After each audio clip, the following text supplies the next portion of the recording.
A pleasant good morning to all of you. My name is Philip Casanova, and I'm glad to be back here in the Go to give the keynote speech on this second day. I'm a partner in SyCip Gorres Velayo Company, commonly called as SGV. We are actually the Ernst Young here in the Philippines. It has been more than 2 decades ago since I started my career in cybersecurity, and it has been awesome. I basically wore three hats in the progression of my career. First is I was an educator in my beloved alma mater. So I taught data networking and also security, security courses back then. I am also a Chief Information Security Officer of financial institutions here in the Philippines. And I also had a Asia regional role wherein I became the Asia Information Security Head for the operations in the various countries where my previous company was present. I also became a CISO of a bank in New York. So that was a very exciting experience, likewise for me. Now, I am back as a cybersecurity consultant in SGB. And I am actually one of the three partners overseeing the cybersecurity consulting business. And I am also supported by nearly 250 cybersecurity consultants in the firm. We are actually the largest and the most experienced cybersecurity consulting practice in the country since we started in the early 1990s. So we've been doing cybersecurity for more than 25 years already.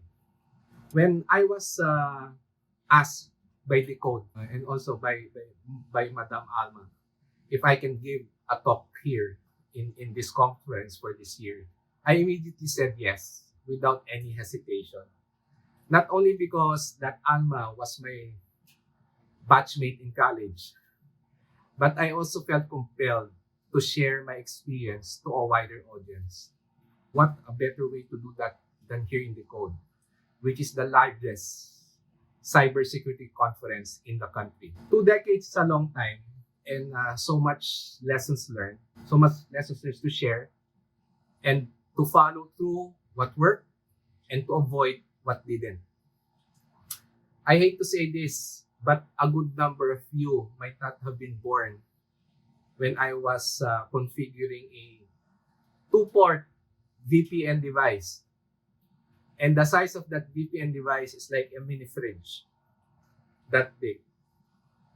Right now, the technology has advanced so far, and probably if you have that kind of VPN device, you can already be an ISP. This is not a technical talk, and there's abundance of that in the decode sessions, and you will be loaded with it. Please do attend the other sessions for your if it's a technical knowledge that you're looking for. This is actually an Obi-Wan Kenobi moment for me. Yes, I'm referring to Obi-Wan Kenobi of Star Wars. I'm a bit of a fan. And that explains why I named my son Luke. And some people were asking me about it. I just couldn't give the answer straight away because I know my wife will get mad when she knows the real reason why my son was named Luke. I am fond of using the handle of Lord Vader. So he's Luke, my son, and I'm the father, Lord Vader. And it's common that you will see in our house handles such as Skywalker, or I even name my CCTV domes around my house as Death Stars. Enough of that. There you go. Something that I think you would not expect from a seasoned cybersecurity professional. Too much information. Please don't hack me or don't social engineer me. And please show some respect to the elderly. Going back and seriously, my talk on principles or cybersecurity leaders aims to strengthen the mindset, the persona, and the posture of current and aspiring cybersecurity leaders, which are you guys. And Learning from these principles can help you as a cybersecurity leader to be consistent in your decision making, in your opinions, and in the recommendations that you write, which is being always sought after by the companies whom you work for. So let's get started. There are actually 5 principles that I want to share with you. And no, I didn't pick this up from a book. I actually gathered this and learned all of this in my more than 2 decades of journey. And it's not that I purposely wrote all of this to somehow formalize my thoughts, but actually it's only now that I did it. But at the back of my mind, as a second nature, these principles are what I live in my day-to-day work, either as a consultant and more often when I was still a chief information security officer. The first principle is anything can go wrong would go wrong. And I guess that's quite familiar to many of you. Yes, that's the Murphy's Law. This is the first one that I like to share with you because I think this is one of the most important advice that I can give you. As cybersecurity leaders, having this mindset will help you thrive to develop that sixth sense to know when something is right or when something is wrong. Anything can go wrong will go wrong. And this is also the messaging that I think should be conveyed to your boards and management, because I know the feeling that when you get onboarded or when you get assigned the title of Chief Information Security Officer or Cybersecurity Officer of your respective companies, there's this impression that, hey, nothing will happen. We hired you. We should not expect any breaches. We should not expect any hacks. So you do your magic. You wave your magic wand, and no more attacks, no more breaches. That's something that you have to manage and convey that to management, that it's not anymore a question if you will be attacked or when you're going to be attacked. But the better question is, are we ready when an attack happens, and can you recover from it quickly? You don't come to a boxing match or a sparring match, let's say it's a practice match, and expect that you will not get punched in the face or any part of your body. At some point during the match, you will get hit, and that's something that you'll have to expect also when you are in the field of cybersecurity. You will get hit sometimes because anything that can go wrong will go wrong. In my many years of conducting reviews on cybersecurity, whether it's an architecture, whether it's a new system, whether it's a third party, I've come across a lot of unfortunate over optimism from certain people, certain functions, and certain organizations, especially some executives and IT practitioners who are not yet that risk averse or who have little or no appreciation on cybersecurity. So let me give examples of such over optimism. Hard coding the password in the code. Ouch. I know I hit a nerve for some of the developers here. And they're saying, oh, we're just doing that for testing purposes, etc., so that, the testing could go through easily. But in occasions where I see that this has been exploited, it's because also that somebody forgot to take out that hard-coded password in the code. Therefore, thinking also, I heard so many reasons of why such things are being practiced. They said that nobody will find it anyway. That's way tucked in the sub folder. Nobody will find it. But we all know that that's not true. Somebody will find it. It's just a matter of time. Anything can go wrong will go wrong. Or those practice that I see wherein, for example, in a mobile app, They said, oh, we did encryption on the app and all data are encrypted. And then I asked, where do you store the key?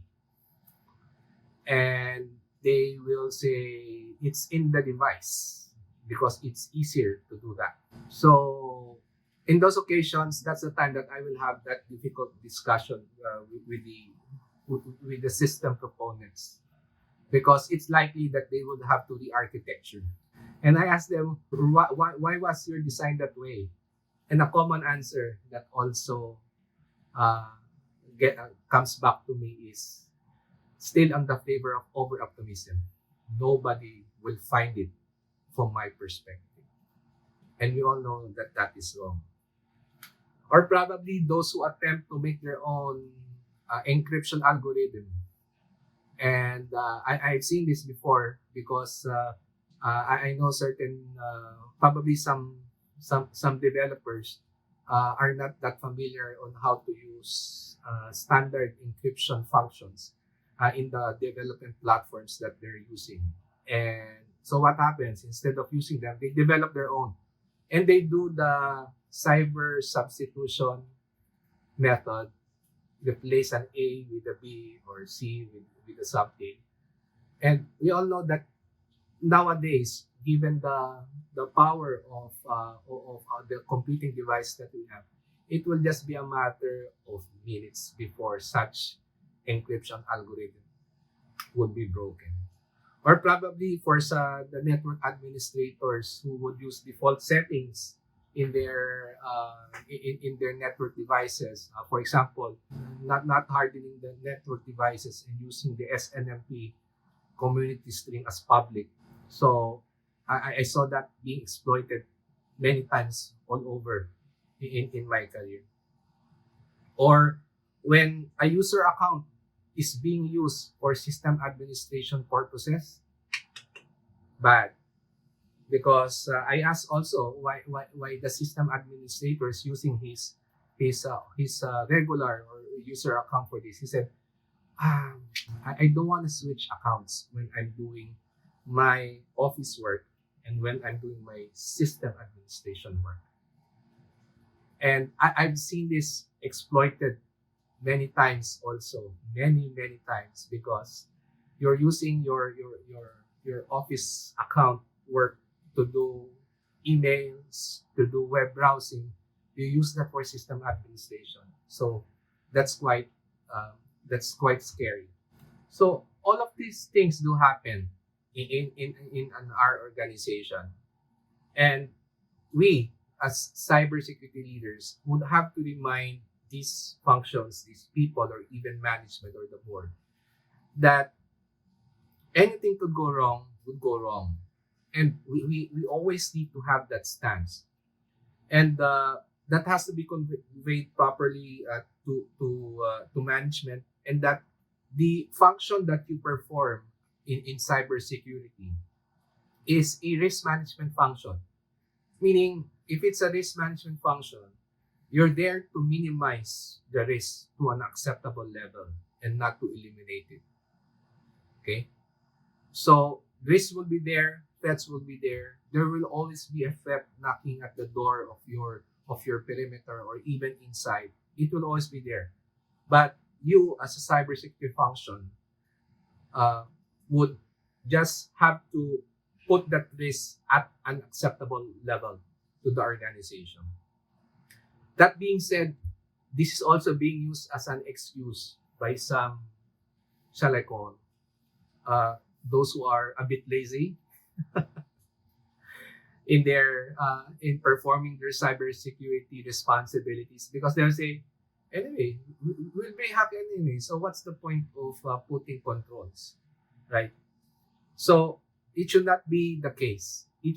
This actually should serve as an aspiration for us cybersecurity leaders to do better and make it difficult for the bad guys to penetrate our systems and our data, and not just to give it away, because probably some will say anything will go wrong. That's not how this particular principle should be used. Okay? Now I move on to the second principle. And I learned this I learned this the hard way as well. Risks and rewards. We always hear this. We always hear this. The higher risk that you take, the higher the reward. That's true. And if you're conservative, if you take low risk, then you also get low returns in effect. So when I was maturing in my role as a Chief Information Security Officer, I learned that through many occasions because at the beginning, when I was still young, uh, I was the Department of No. I know at my back I'm being called, or my unit was called the Department of No. Why? Because every time somebody would ask for a request, an exception request especially, I would say no. The policy says this. You cannot do this. Okay? So and by doing that, I know I also had the feeling that I gained popularity of being unpopular. There are certain parts of the building wherein I cannot really just walk into because I know that there's a certain group of people there who are mad at me or who would take every opportunity to get back at me because I did deny certain requests that for them is important. But let me share to you also how I process these things. And because when I matured a bit, I was a bit relaxed in trying to weigh what is the risk and what is the reward of that particular exception, request, or initiative.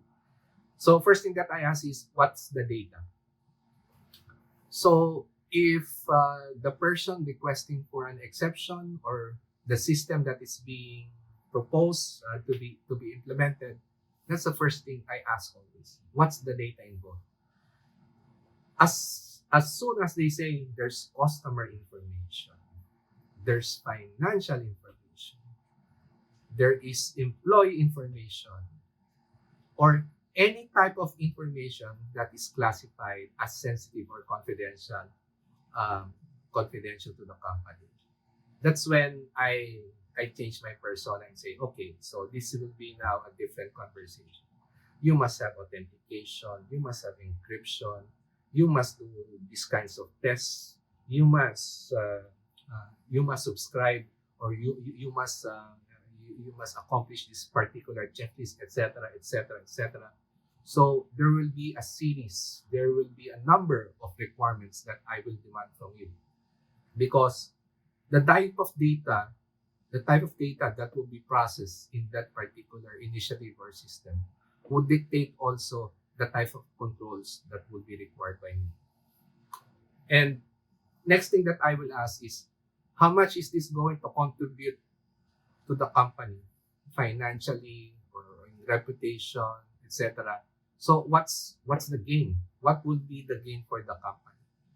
And if the gain could not be articulated, and if the risk that I see is quite high, then I will turn it down. I have to turn it down because the risks and rewards are not that balanced. But in certain cases we're in, let's say that even if the risk is high, but the reward is there. For example, to launch this particular product or to launch this particular system on this particular date, even if certain security controls are not yet in place, sometimes I give my sign off. However, sign off just at my level, and I'm going to give that the perspective that my perspective from information security is it's a bad idea. However, I'm escalating this to the appropriate business owner for proper risk acceptance. So, as cybersecurity leaders, my dear friends, do not accept the risk on behalf of a business or a stakeholder. Always state your opinion as an independent opinion, and then let the proper function or person accept the risk, because we are actually not a risk-taking function, if we're going to be strict about it. We are there to provide an informed decision to those who are making the decisions. I came across a couple of such requests. For example, this person from marketing would come to me and said, "Hey, I heard that I need your approval to put this micro website in a uh, in a infrastructure as a service cloud provider. It only costs me about $20 a month, and this is very cost efficient, etc., etc." And because when I went to the IT and asked them to do this for me, they said that it would need about 3 months for provisioning, because they have to buy the hardware, etc. They have to do checks, etc. It will take some time, and it will cost me thousands or hundreds of thousands of pesos just to have that microsite in place. So he's now telling me that you have to approve this because I need it as soon as possible as well. But then I asked, "What's the data?" He said, "No, it's just static data." So fine, no customer information, no nothing. So it's just for marketing campaigns. However, I asked a second question: would the company's logo be in that particular website? And he said yes. So once you also tell me that the logo of the company will be there, then it will be a different ballgame. Because logos or our brands, the brands of your companies, would have a value to it.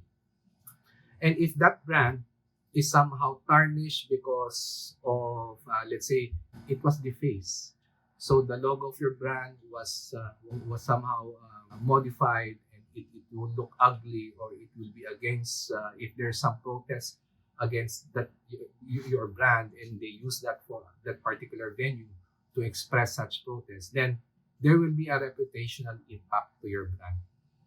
So in such situations, I'm quite strict about it as well. For example, the brand of Ernst & Young is about US 7.1 billion. That's why in Ernst & Young, we're very strict on where our logo would be put, especially on the websites where it will be used, because we do not want that to be defaced. We do not want that to be modified in a negative way. That's our brand. That's 7.1 billion US dollars worth. Okay. And if you don't know it yet, you can search also the internet on the brand value of your company. So, about risk management, like what I said earlier, our role primarily in cybersecurity is to give an informed decision for management to take if they are going to take certain risks or not.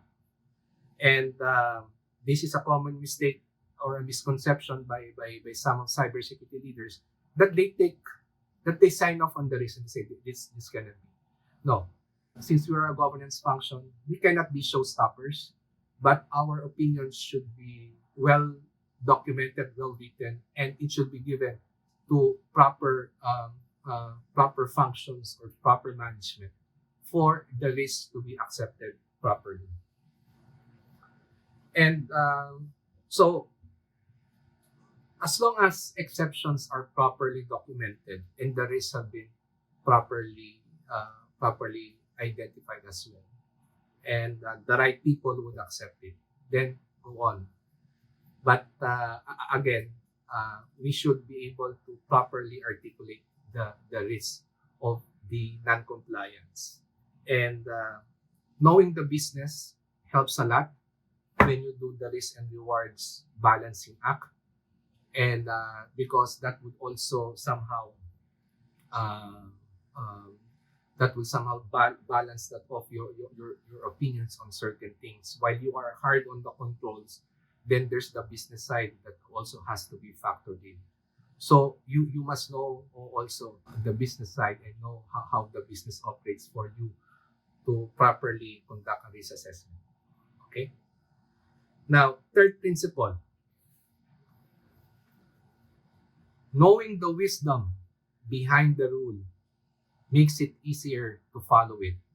As cybersecurity leaders, we always have such difficult conversations, especially when our opinion would mean or would have an impact to um, certain initiatives. Certain initiatives will not push through if your opinion is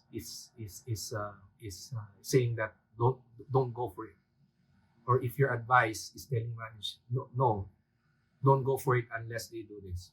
Your opinion will always be asked, and many times you will have to say no, and certain launch dates will be deferred, go live dates will be deferred, especially if there were no earlier consultations made with you. If you're only made aware of such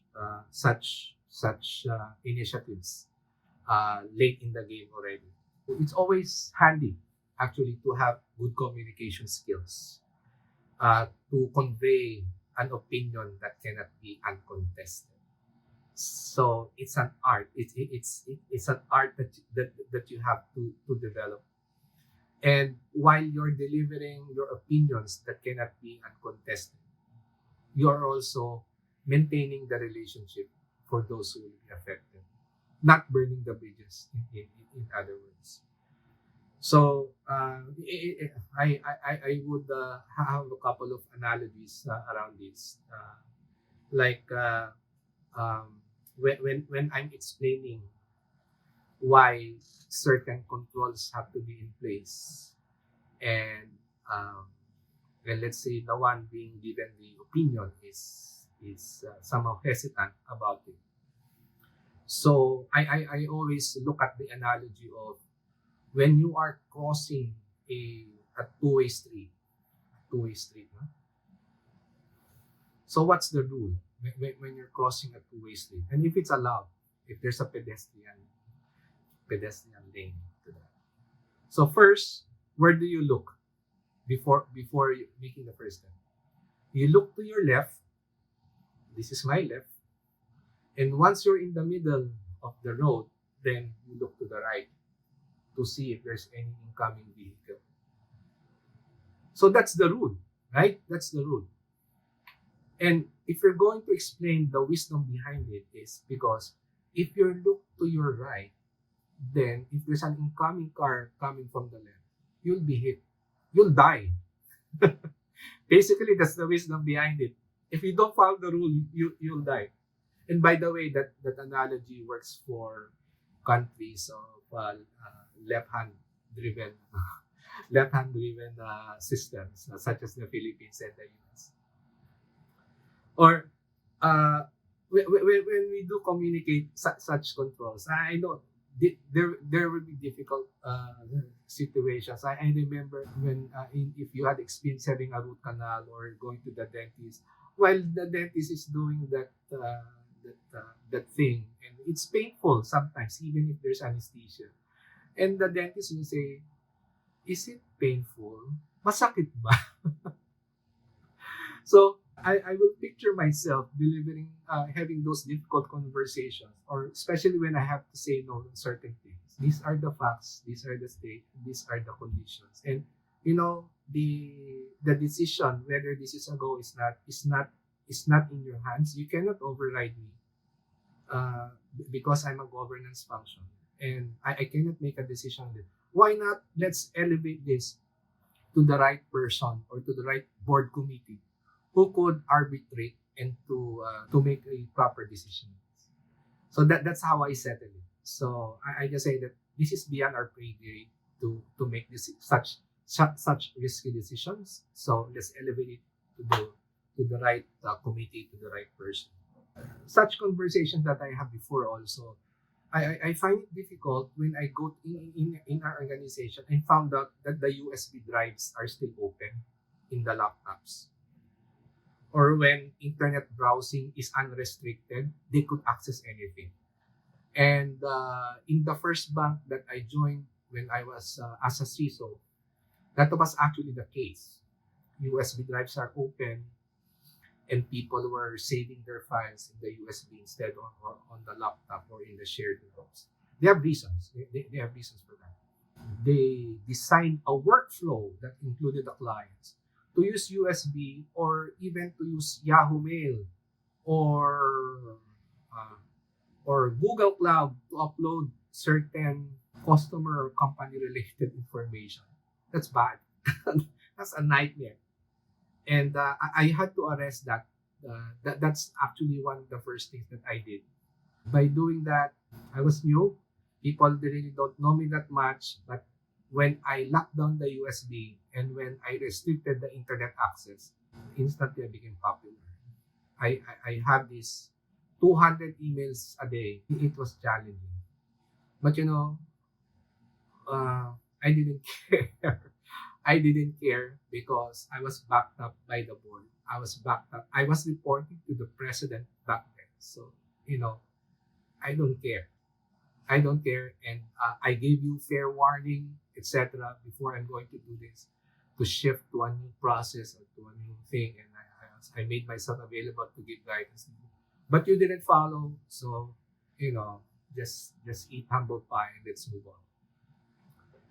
So, um, in this particular principle, knowing the wisdom behind the rule makes it easier to follow it. You have to know your policy and why you are why you are dictating such a policy. Security awareness is key. And when you are conducting your security awareness sessions, make sure that you explain the wisdom of the why you are doing it. Not only because this is written in the policy, because that gives a better appreciation for those who listen. And when I conduct security awareness sessions before, I also link my sessions to the Data Privacy Act, wherein not only does the law has provisions for financial penalty for those who will be negligent in handling personal information of customers or employees, but it has a criminal offense. And not only the data privacy officer, but all those who were part and privy to the negligence, including the person who lost the USB drive or the person who lost the customer report that has personal information. So everyone in the chain, up to the board, if there was negligence, there will be criminal liability. So there's jail time. So when I discuss that, that's the time that their awareness widens. Oh, that's serious. I could go to jail. Okay? And remember to stand on the shoulders of giants. That's why if you are a cybersecurity leader, you know how important it is to have a champion at the executive management if you're not part of it, or at the board level. There must always be a champion where you can stand on that champion's shoulder so that you could enforce your the controls that you need to put in place in the organization. Okay. Now, the fourth principle is know your enemy and know yourself. So let me read this phrase from Sun Tzu. If you know the enemy and know yourself, you need not fear the result of 100 battles. If you know yourself but not the enemy, for every victory gained, you will also suffer defeat. If you know either the enemy nor yourself, you will succumb in every battle. It is a given that external threats are enemies, right? However, as a cybersecurity leader, you will also be faced countless of internal issues, especially for those people, organization, or functions who are not that risk averse, or probably who have disregard to the need of cybersecurity. That for them, oh, it's an IT issue, that's not my problem, or That's something that the CISO would think about, or that's something that the CIO would have to think about.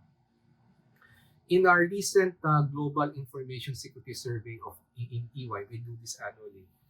There's this particular section on the relationship mistrust with the cybersecurity function. And we ask this question: how would you rate the relationship between the security team and other business functions? And there are 6 levels. Six levels are answers that you can choose from. From high trust and consultation, mutual trust, neutral relationship, and we go to the negative. Distrust, there's a distrust, but the relationship is warming up. And there's distrust and there's no relationship. So from a high level of trust and consultation to the no relationship, that was the range that they could assess. And majority of the respondents said that their relationship with the cybersecurity function is from neutral down to no relationship. That's not a good figure, right? That's not a good figure. The ideal is probably from neutral up here in the high trust and consultation. So there's a gap. There's a gap with the relationships, right? And most of the trust deficit, as I call it, is coming from the marketing, R&D, and from finance. So it seems that like generally there's this friction or there's this lack of teaming between the marketing folks, those in research development, and those in finance.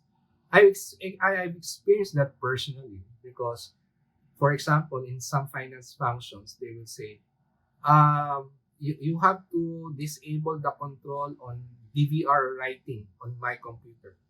And I say, why? Because I have to submit a report to a certain government agency in DVD or in CD because that is what they mandate. And then I will ask, is there any other facility, etc., etc. And they will just close down and say, no, that's the requirement.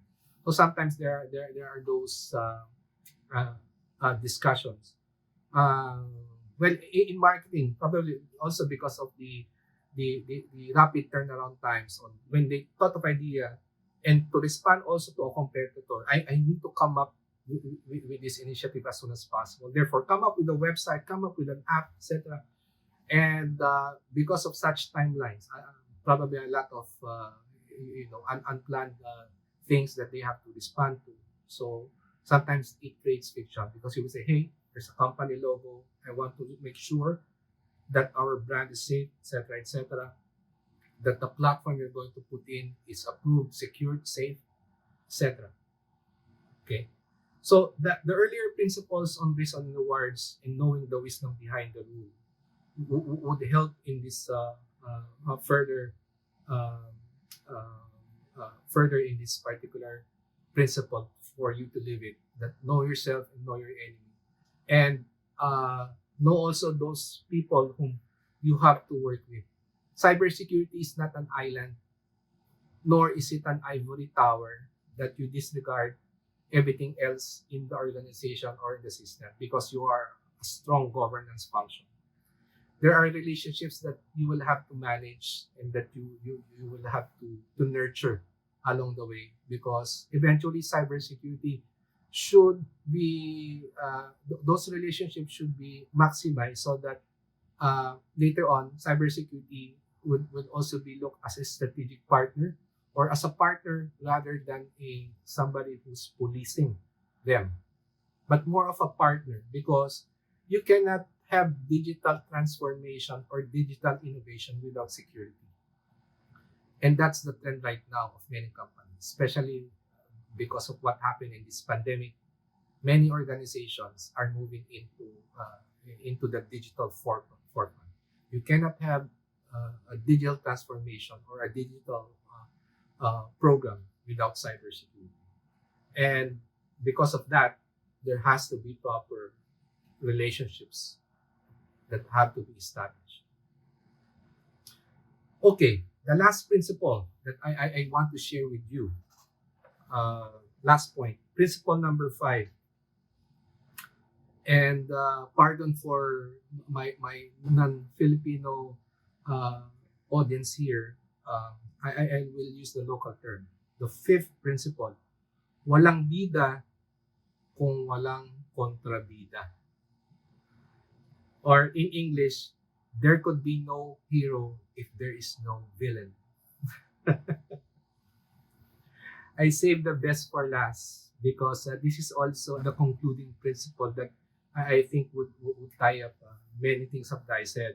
You be popular by making unpopular decisions and opinions also, especially if being risk averse is just a new thing for the organization or they were forced to, or if the cybersecurity function is new and they're not used to being police, or they're not used to having such controls. It's rare that you will get a pat on the back by doing a good job, actually, in cybersecurity, in my experience. Even if you thwarted 1 billion attacks a month or for this year. Yeah, 1 billion, okay. Even if there was no ransomware infection in your network for the year. Okay.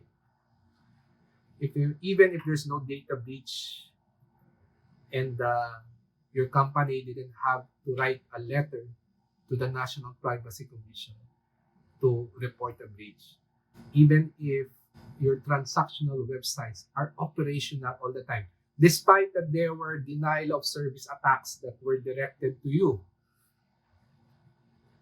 and management or even the customers did not feel it because you had proper controls in place. Or even now that people could work from home because you had provided a system or a platform that one can work from home securely and safely, get information from the company network, download it to your computer or from your computer to the corporate network, safe and secure. Or that business email compromises are easily being handled, or that the spam phishing emails are not being received by your users. It's a harsh reality to know that sometimes it's a thankless job, if I would put it roughly. And well, that is if that's important to you or still important to you. And as cybersecurity leaders, when we mature, we get that, we get thick skin actually, and we get immune a bit to such sensitivities, and just focus that I want to this it's a governance role. I'm not here to be popular. There are certain parts of the building where I cannot walk freely because I know people are mad at me. But as a cybersecurity leader, this is the governance role that you should embrace. And I'm happy to be called an antagonist to all of these things, as long as it keeps the system and data, crown jewels, safe and secure. So I'll end here. 5 principles. I hope you guys enjoyed it. First principle is on anything can go wrong will go wrong. That's the Murphy's Law. Second principle is risk and rewards. Third principle is knowing the wisdom behind the rule makes it easier to follow it. Fourth is know your enemy and know yourself from Sun Tzu. And lastly, the last principle that I said is walang bida kung walang kontrabida. Or in English, there could be no hero if there is no villain. That's all that I can share for now. I'm actually writing a book about this with some of the other principles that I didn't share with you as of the moment. Hopefully, I will find time to write given the busier schedule that I got right now. It's always been an awesome experience to speak before the code and to see how much the cyber security tribe has grown. You are one of the barometers to see, to show that there's an army of cybersecurity professionals at this time as compared when I was starting about 23, 24 years ago. Congratulations to the Code for being the largest cyber security conference in the country. But more importantly, for making sure of a well-curated sessions and high-quality content.